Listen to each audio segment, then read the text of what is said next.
Claisen reactions retrosynthesis. So when we do the retrosynthesis of Claisen reactions, we are going to be getting two esters. Okay. The other thing about the Claisen retrosynthesis is that you will end up seeing beta keto esters, okay, as products.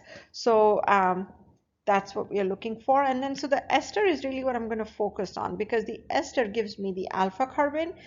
The beta keto is where the attack happened, right? So those are the two carbons that are joined together.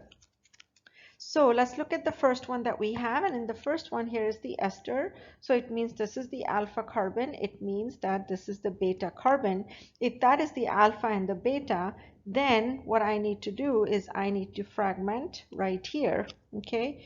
So once we fragment there, we should get two compounds, two esters, okay, is what we should be getting. So the first one then, sorry for the color here, okay, so the first one is going to be this. And what kind of an ester do I choose? And because this is an ethyl ester, I'll just go ahead and choose ethyl ester, okay, over here. So the next fragment that I have here is 1, 2, 3, 4 carbons. So I can write it just like this also, the way it's written right now, which means like this. This is fine. If you don't want to write like this, you can also write it like this. Okay, it's entirely up to you. Both are the same things. Okay, but those are the two fragments you will get from this Claisen retrosynthesis. Let's look at the next one. And in case of the next one now, again, we'll zone in on our ester and we'll zone in on the ketone that we have. And the keto group is right here, which means the keto is the beta, and the beta is always joined to the alpha. So where is my ester? My ester is right here. Okay, and it's a lactone. So a cyclized ester is a lactone. Okay, so in this case, I will be fragmenting right here between the alpha and the beta. So let's go ahead and write our compounds. And these become so easy eventually that you really can't unsee anything anymore. Okay, it's like, oh, I got this. You know, I'm looking at my ketone and I know this is where the ester is going to go. So that's it, you know, so it becomes a little bit easy after you do it a few times. Okay, and so here we are. Why did I choose ethyl ester? Now I can choose whichever ester I want, methyl, ethyl. So choose a small ester, it's fine. Methyl would work also. Okay, that's fine as well. Now let's look at the last one that we have here.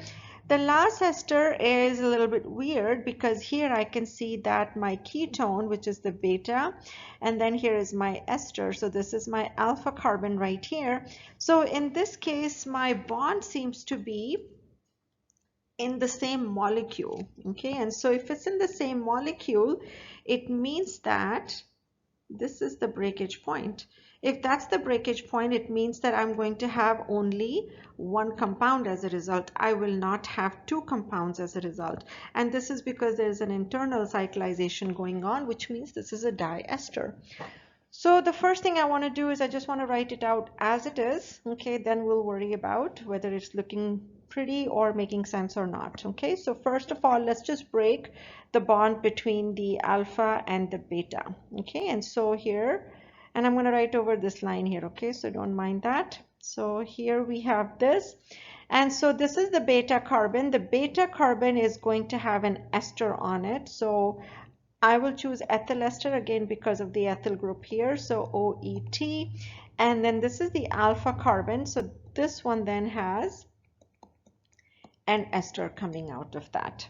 Okay, so here is alpha, here is beta carbon right there. So that's what this looks like. So now if I want to kind of draw it in a nice pretty way, then I can number from whichever side because both of them are esters. And so 1, 2, 3, 4, 5, 6, 7. So it's a 7-membered structure.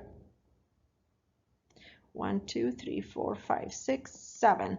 So on the first carbon, I have an ester, and then on the last one, I have an ester. Okay, so it's pretty straightforward. Count carbons again, 1, 2, 3, 4, 5, 6, 7. All right, so all is good now. This was the alpha carbon right there. Okay, and then this is the beta. ketoester that's going to form.